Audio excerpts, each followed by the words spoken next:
Sige po, let's check. Check natin. Sige, gusto nyo eh. Sige. Exchange. Exchange. Sige. Exchange papers.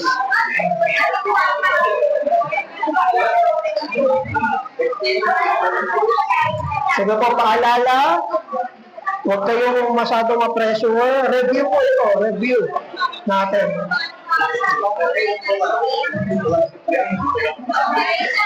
Okay, sige po. Mag-start po tayo.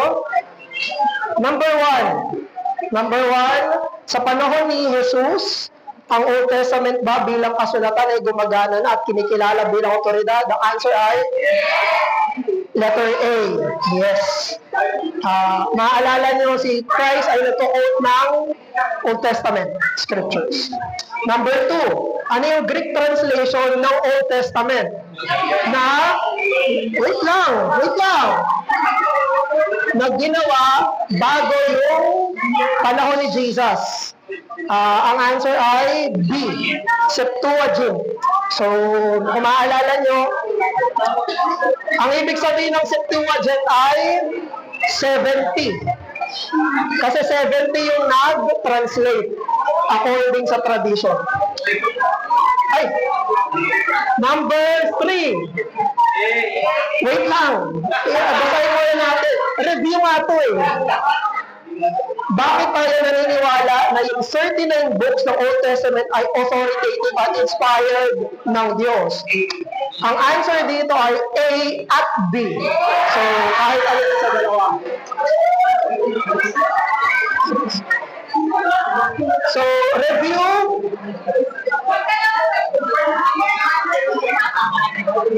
Tuntua kayo masyado. A kasi pinagkatiwala ng Diyos sa Israel. Yung oracles of God. Romans 3:2. Kaya kung ano yung inspired book ng Israel, yun yung totoong Old Testament. Okay? Pangalawa, si Jesus mismo ay nag-a-appeal sa 39 books. Number 4, quote to kay Martin Luther, so just complete the quotation. Regarding sa Apocrypha, these books are which are not held equal to the Holy Scriptures and A, yet are useful and good to read. According yan kay Luther ha, yan yung sinabi ni Martin Luther. So para kay Luther, ang apocryphal books ay hindi authoritative, pero kagamit-gamit at magandang basahin. At 5. Number 5. Ano yung dahilan kung bakit tinatanggihan ng mga Protestants ang mga apocryphal books bilang canonical? Sino yung nag-answer ng A? Sino yung nag-answer ng B? Sino yung nag-answer ng C? Sino yung nag-answer ng D? Lahat kayo tama. Okay. A, B, lahat yan ay correct answers.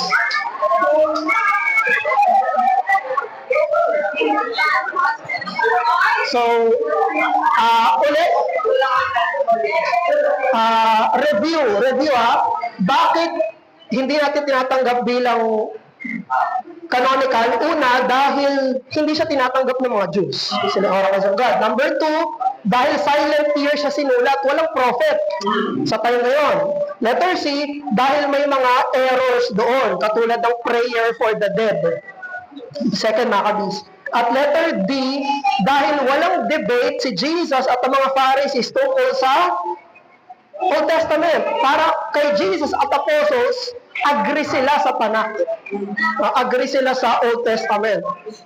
Kaya mapapansin nyo, pag nag-debate si Jesus sa yung mga Pharisees, sabi ni Jesus, it is written, hindi pumapalag yung Pharisees. Hindi sinasabi ng Pharisees kay Jesus, hindi naman yun yung Bible namin eh. Hindi, pareho sila ng inaapilan. So, A to D tama. Okay, number 6. Ano yung verses na nagpapatunay na special yung office ng apostles at yung kanilang mga salita ay salita ng Diyos? Ang answer ay A to C. So, A, B, at C. A, B, at C ang answers dito. So, special yung office nila. A, B, yeah. Tapos yung D, tinanggap yung salita nila bilang Word of God.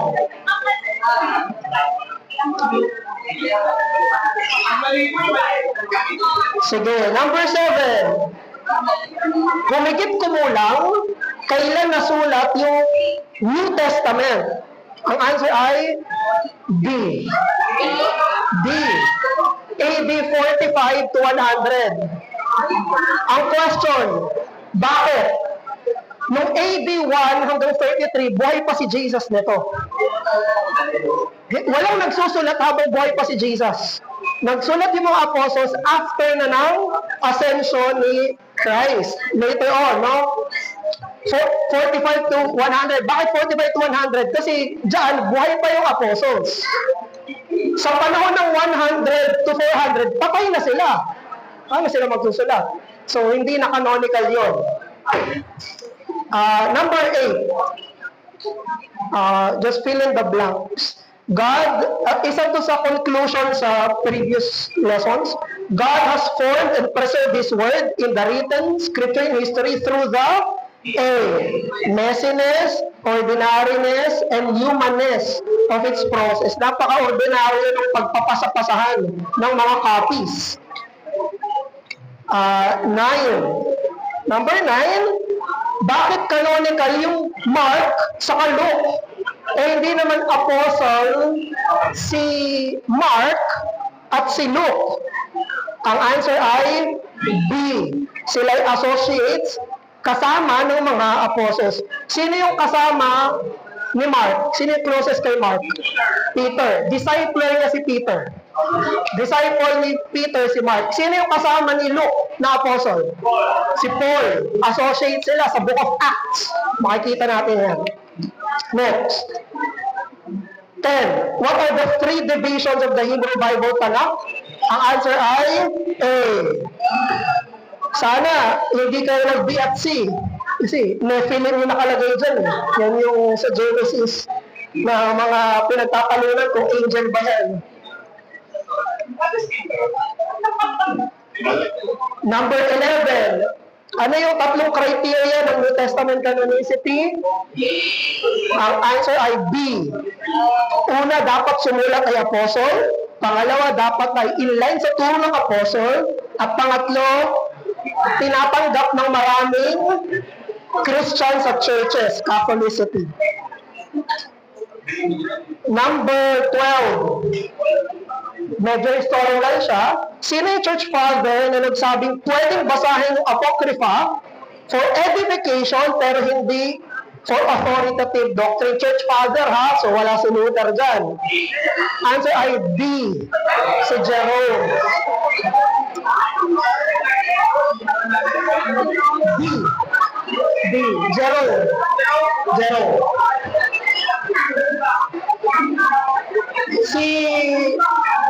Si Jerome yung nag-translate sa Latin ng Bible, Latin Vulgate.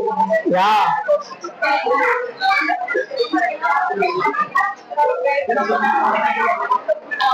So, review. Ang ka-debate ni Jerome ay si St. Augustine. Si St. Augustine, gusto niya yung apocryphal na maging canonical. Si Jerome, sabi niya, hindi. Pero pwedeng basahin. Okay? 13. Ano yung mga verses na nagpapatunay na meron ng doctrine, the faith, na itinuturo ng mga apostles? Ang answer ay lahat. A to B. So, lahat yan. Naka-underline na. Kasi yung gospel, doctrine yan. Apostles teaching, doctrine yun. Teachings of Christ, teachings yun.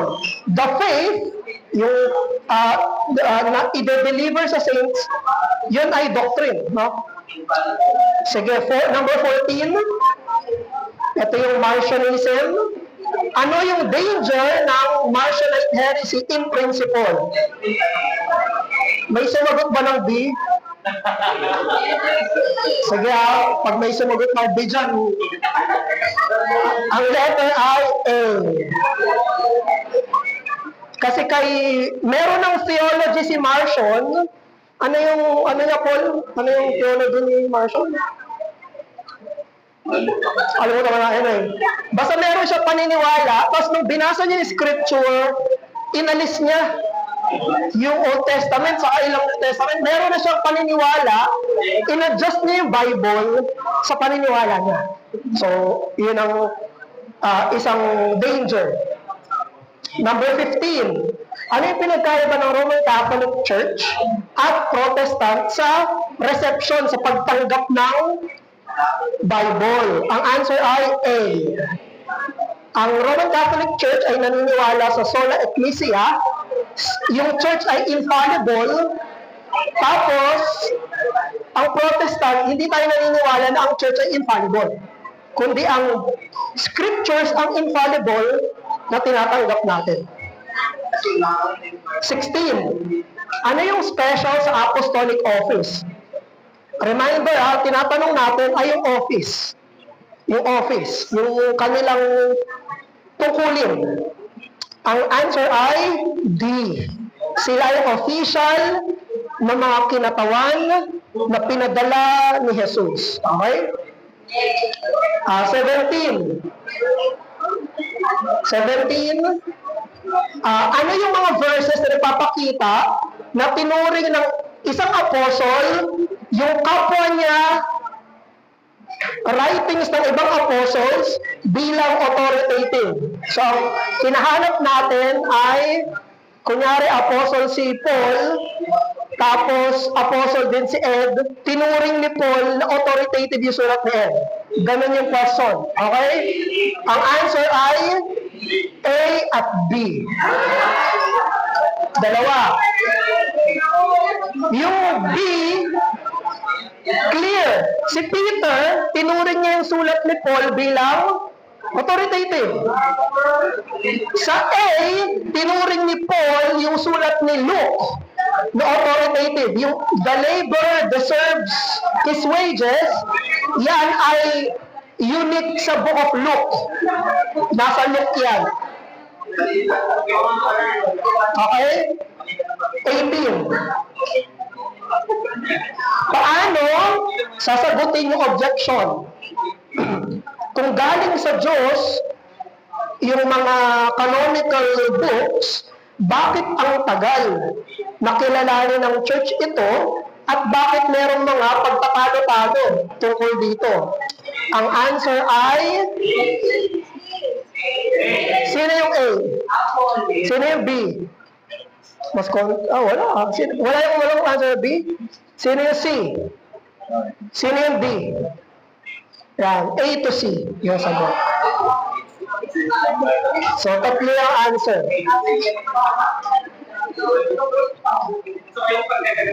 Yung A,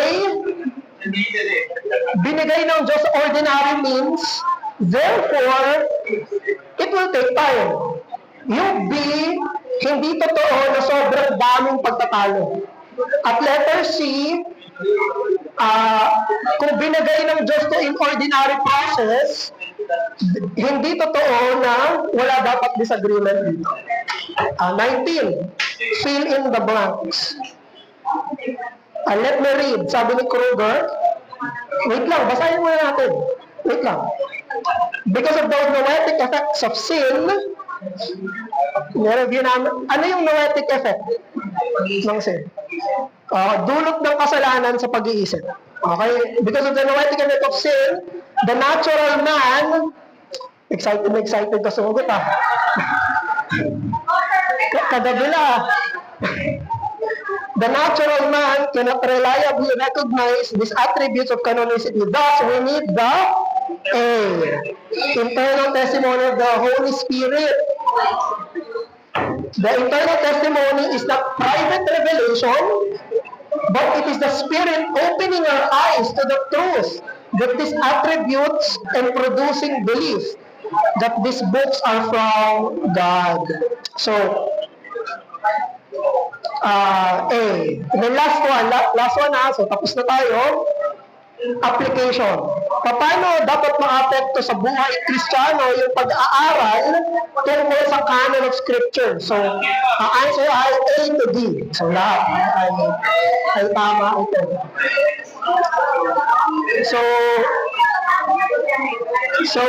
Isaiah 48, the grass wither, the flower fades, but the word of our God will stand forever.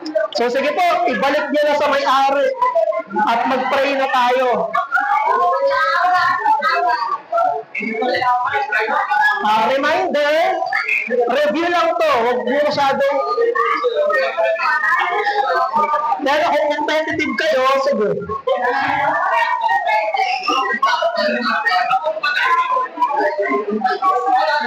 Sige po, mag-early lunch tayo. Let's pray. Let's pray. Sige po, manalangin po tayo bilang pagtatapos sa maikling review. Let's pray. Diyos namin, maraming salamat po sa maikling review namin tungkol sa mga pinag-aralan namin ng mga nakaraang linggo. Hiling po namin na mas magkaroon kami ng kumpiyansa sa Biblia na ang hawak namin ay totoo at tunay na salita mo, O Diyos. Hindi to gawa lang ng tao, hindi to gawa lang ng kung sino, hindi kami nanamanipula, kaya namin pinapaniwalaan nito. Kung hindi ikaw, sa spirito mo, ay inuudyokan mo kaming makita yung totoong lagay ng Biblia. At ito ay authoritative. Maraming salamat po. Hiling din namin na magdulot to sa amin ng higit pang kagustuhan na saliksikin ng Scripture. Magtiwala kami na kung ano yung sinasabi nito ay tama. At yung turo na tinuturo nito ay dalisay. O Diyos, maraming salamat po sa mga pag-aaral na yun at sa mga susunod pa po ay kasamahan nyo kami, Panginoon. Ihayag nyo ang iyong anak na si Jesus sa pamamagitan ng Biblia meron kami. Papuri po sa iyo aming Diyos sa pangalan ni Jesus. Amen.